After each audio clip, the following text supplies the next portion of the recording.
Assalamualaikum warahmatullahi wabarakatuh. Selamat pagi, selamat siang, selamat sore, selamat malam. Eh,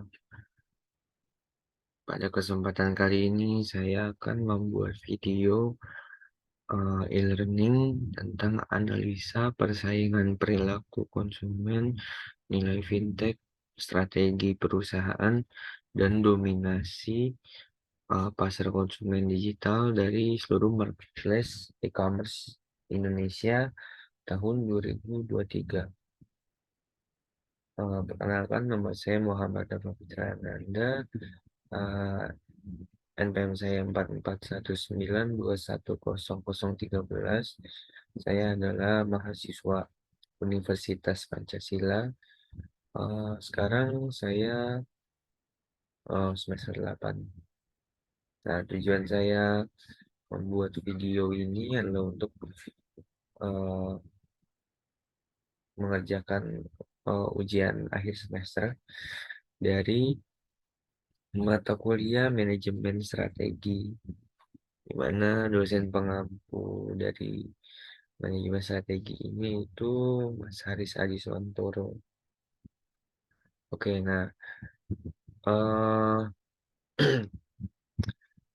sekarang kita tuh awalnya gitu ya mau menganalisa persaingan dari menganalisa persaingan perilaku konsumen, nilai fintech, strategi perusahaan, dan dominasi seluruh marketplace.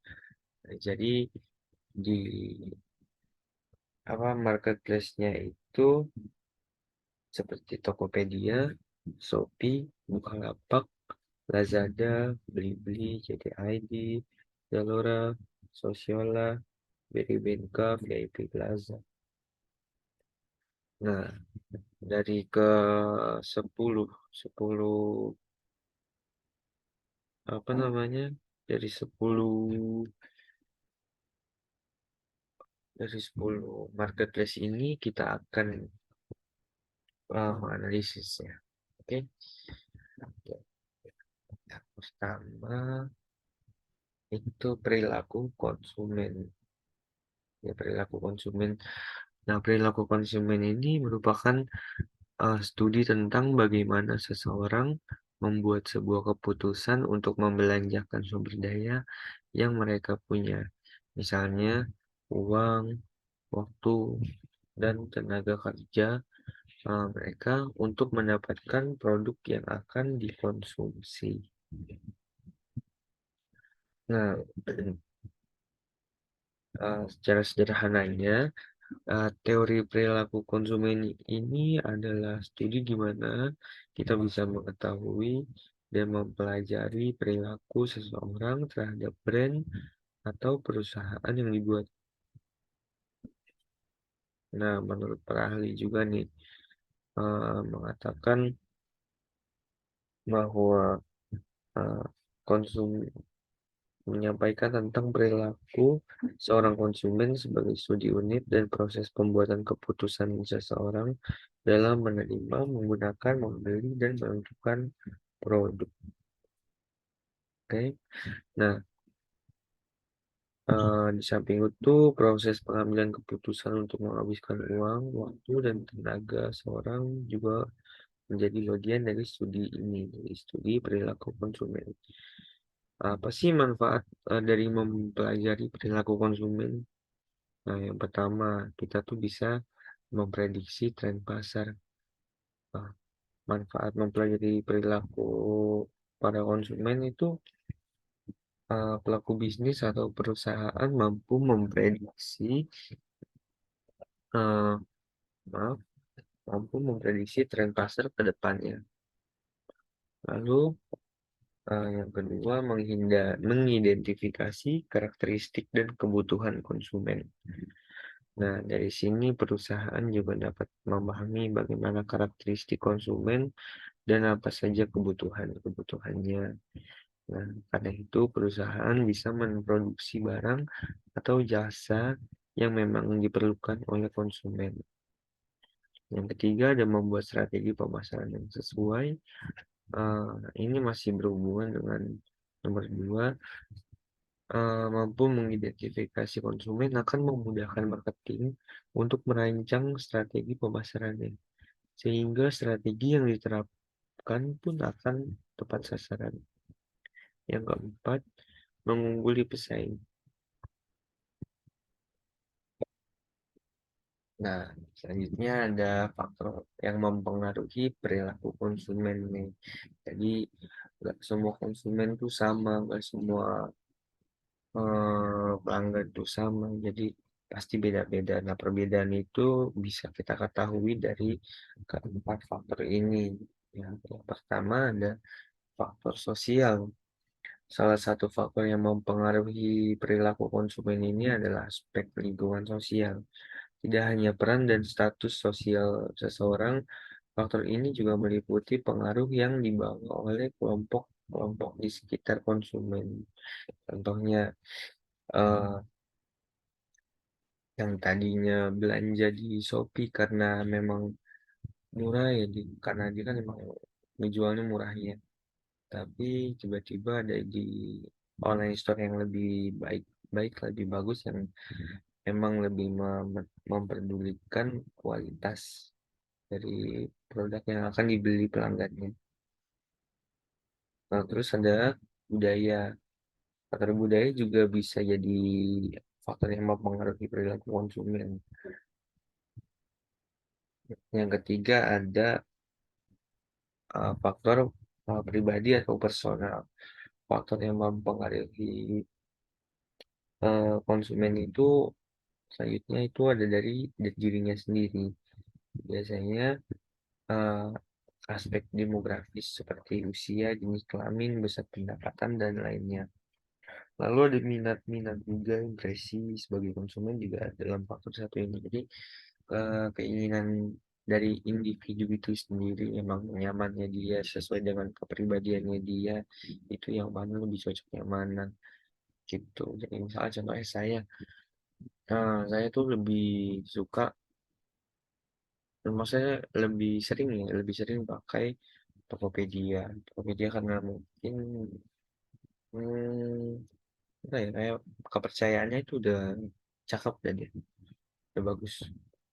Lalu ada yang keempat ada faktor psikologis, di mana sikap dan kepribadian seseorang termasuk dalam faktor yang mempengaruhi perilaku konsumen dari sisi psikologis untuk mengambil keputusan terhadap sebuah produk. Nah, selanjutnya ada perilaku konsumen e-commerce masing-masing e-commerce di Indonesia. Nah, eh, perilaku konsumen yang akan saya sebutkan ini itu merupakan dari saya sendiri sebagai konsumennya karena saya juga dari Tokopedia, Shopee, Bukalapak, Lazada, Blibli, JDID saya udah pernah beli produk dari e-commerce itu. Mungkin Zalora, Sosiola, Berry, Benka, dan VIP Plaza itu saya masih kurang mendengar. Nah, itu balik kembali lagi kan karena individunya, apakah dari individunya itu dia passionnya tuh gimana gitu. Nah, perilaku konsumen Tokopedia ini dia cenderung uh, untuk maaf sebentar. Hmm, eh, perilaku konsumennya tuh dia kebanyakan peminat-peminat barang-barang yang eksklusif mungkin bisa dibilang ya, gimana konsumennya itu dia lebih memilih kualitas, lebih memilih eh, tentang bagaimana barang itu sampai.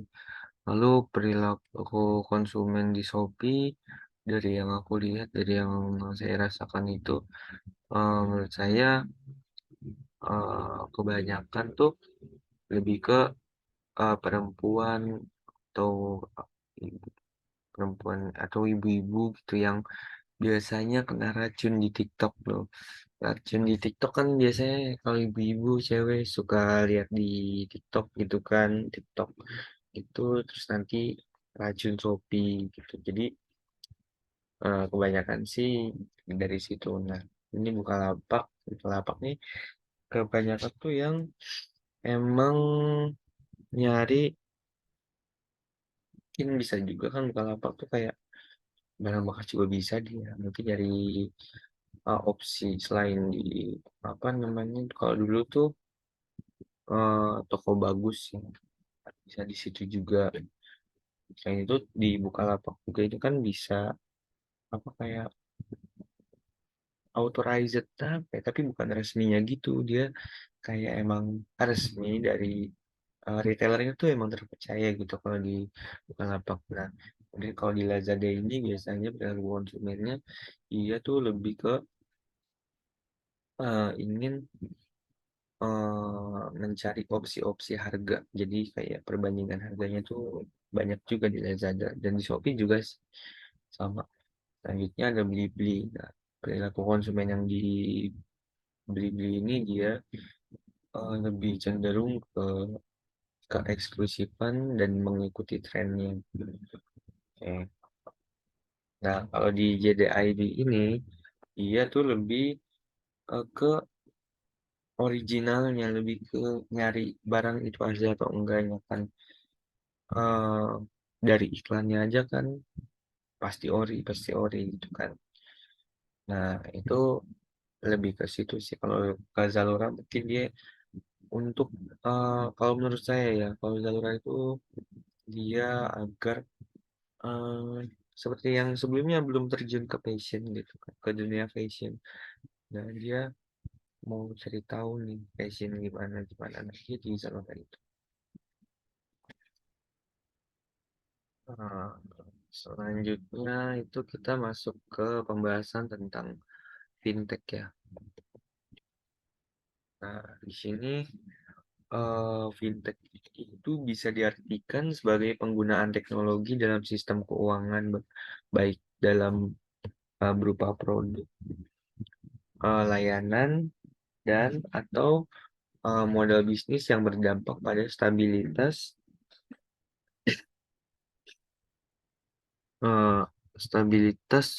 moneter sistem keuangan, eh, serta efisiensi dan atau keamanan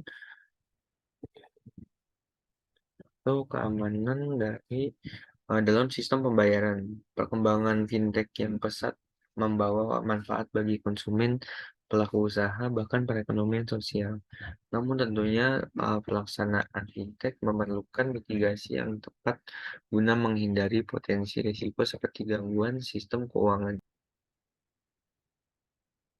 Nah, selanjutnya ada klasifikasi fintech.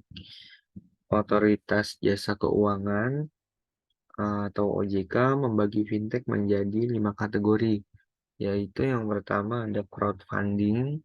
Crowdfunding itu adalah bentuk teknologi yang dapat digunakan untuk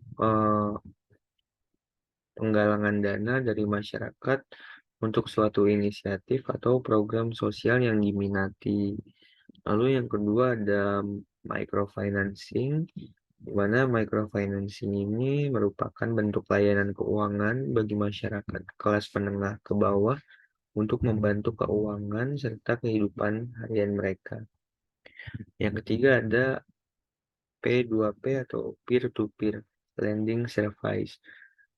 Sama seperti microfinancing, P2P lending service ini merupakan bentuk peminjaman uang. Inovasi ini populer karena prosesnya yang simple serta dapat diproses secara online.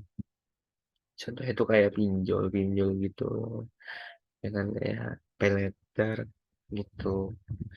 Nah, ini selanjutnya ada market comparison.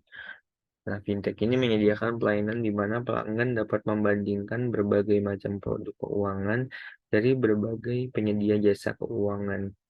Karena fintech juga dapat berfungsi sebagai perencana finansial.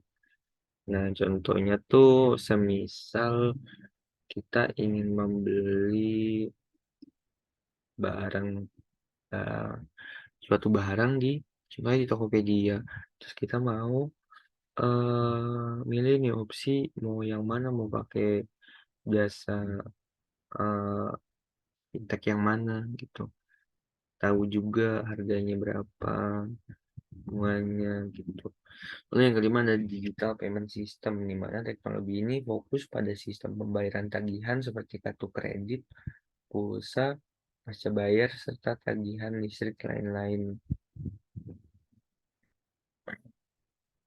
Nah, selain itu digital payment system ini juga bisa em, lebih ke membayar cashless gitu sekarang juga sih.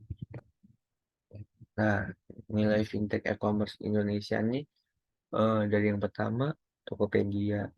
Di sini saya kenapa bisa kayak gini karena ada beberapa yang eh, menyediakan jasa P2P, ada yang menyediakan jasa market comparison apa enggaknya gitu.